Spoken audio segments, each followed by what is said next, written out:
여러분은 호주에서 얼마나 많은 사람들이 지붕이 없이 잠을 자는지 궁금해 본 적이 있습니까? 이건 종종 간과되거나 무시되거나 단순히 잊혀지는 질문입니다. 그러나 2021년 인구조사에서 밝혀진 바와 같이 현실은 경종을 울립니다. 이것은 단지 소수의 사람들이 아니라 우리는 충격적인 12,494명의 호주인들에 대해 이야기하고 있습니다. 맞습니다. 노숙을 경험하는 10만 명이 넘는 사람들이 있습니다. 이 숫자는 2016년 이후 5.2% 증가했습니다. 게다가 여러분들을 깜짝 놀라게 할 사실이 있습니다. 여성이 이 증가에 무려 81.7%를 차지했습니다. 이것은 단순한 문제가 아니라 우리 사회의 중심부에서 묵묵히 펼쳐지고 있는 보이지 않는 위기입니다. 그렇게 많은 사람들이 영향을 받았으니 이제 이 문제에 대해 더 깊이 조사해야 할 때입니다. 무엇이 이러한 위기를 초래하는지 궁금하실 겁니다. 자, 그 원인에 대해 자세히 알아보겠습니다. 증가하는 임대 위기와 저렴한 주택의 부족은 두 가지 주요 원인입니다. 바이슨 뉴스가 보도한 바에 따르면 12만 2천 명 이상의 호주인들이 8월 21일 인구조사한 밤에 집이 없다고 했습니다. 이는 지난 26년 동안 11만 6천 명에서 6천 명이 증가한 것입니다. 코로나19 락다운 동안 일시적인 주거 해결책을 제공했지만 안타깝게도 팬데믹이 완화되면서 위기 수용 시설이 감소했습니다. 이는 더 심각한 임대 위기와 노숙자 서비스에 대한 수요 증가로 이어졌습니다. 하지만 여기에 여러분들이 모를 수 있는 것이 있습니다. 노숙을 경험하는 사람들 중 많은 사람들은 대충 잠을 자는 사람들인데 이들은 숨겨진 노숙자 인구의 일부입니다. 이 사람들은 친구와 함께 지내거나 차에서 잠을 자거나 임시 숙소에 거주합니다. 예를 들어 직장 내 사고와 경제적 어려움으로 2년 가까이 노숙 생활을 했던 군인 조디 레치의 경우를 들어봅시다. 안정적인 주택을 찾기 위한 그녀의 고군분투는 이 숨겨진 노숙자 인구에 많은 사람들이 직면한 도전에 대한 증거입니다. 여기에 교육이나 일자리를 추구하는 청년들에 대한 정부의 부족한 지원을 더해보세요. 정부가 지급하는 청년 수당은 오르는 생활비와 교육비를 감당하기에 턱없이 부족해졌습니다. 이러한 재정적 부담은 종종 학생들이 대학을 중퇴하도록 강요하여 노숙자 위기를 더욱 악화시킵니다. 문제를 해결하기 위해서는 이러한 원인을 이해하는 것이 중요합니다. 하지만 노숙의 영향을 가장 많이 받는 사람들은 누구일까요? 인구조사 자료를 바탕으로 호주의 노숙 인구 통계를 살펴봅시다. 노숙자 비율은 19세에서 25세, 25세에서 34세 사이에서 가장 높은 것으로 관찰되었습니다.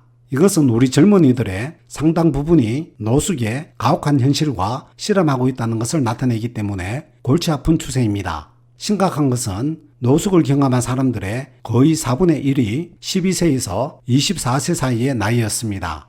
이는 노숙의 결과가 우리 젊은이들의 발전과 미래에 심각한 영향을 미칠 수 있기 때문에 집중적인 개입이 시급함을 나타냅니다. 그러나 영향을 받는 것은 젊은이들만이 아닙니다. 55세 이상의 호주인들도 노숙을 경험하는 사람들의 상당한 비율을 차지했습니다.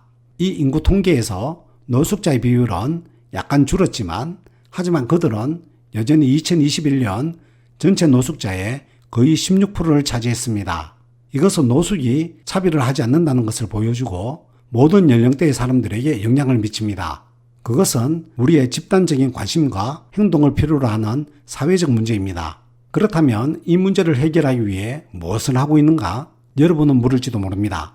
자, 노숙을 해결하기 위해 실행된 해결책에 대해 자세히 알아봅시다. 코로나19 봉쇄 기간 동안 노숙을 경험하는 사람들을 보호하기 위해 임시 숙소를 제공하는 조치가 취해졌습니다. 이는 올바른 방향으로 나아가는 중요한 단계였으며 집중된 노력과 자원으로 노숙에 큰 영향을 미칠 수 있음을 보여주었습니다. 그러나 팬데믹 제한이 완화되면서 위기 수용 시설이 사라지기 시작했습니다. 임대 위기의 심화와 노숙자 서비스의 필요성의 급증으로 이어집니다. 이는 지속적이고 장기적인 개입의 중요성을 강조합니다. 일시적인 해결책은 도움이 되기는 하지만 그것은 일시적인 것에 불과합니다. 그들은 더 영구적인 주택 형태의 필요성을 대체할 수 없습니다.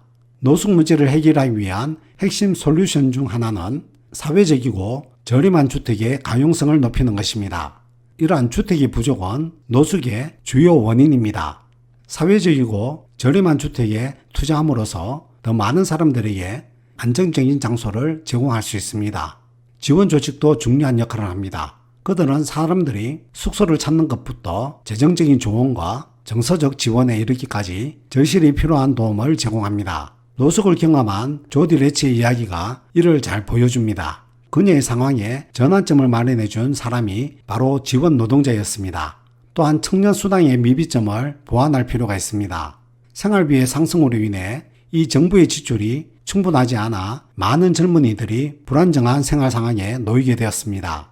이 제도를 기획하는 것은 청소년들의 노숙을 예방하는 데 도움이 될 수 있습니다. 해결책들이 시행되는 동안 아직도 해야 할 일들이 많이 있습니다. 노숙자와의 싸움은 아직 끝나지 않았습니다. 그렇다면 여러분은 무엇을 도울 수 있을까요? 그 첫 단계는 노숙의 문제를 인정하고 그것의 복잡한 성격을 이해하는 것에 있습니다. 여러 가지 방법으로 노숙자와의 싸움에 기여할 수 있습니다. 저렴한 주택 정책을 지지하고 도움이 필요한 사람들에게 주거지와 자원을 제공하기 위해 쉬지 않고 일하는 지역 자선단체를 지원하세요. 변화는 인식에서부터 시작한다는 것을 기억하세요. 우리는 함께 변화를 만들 수 있습니다. 감사합니다.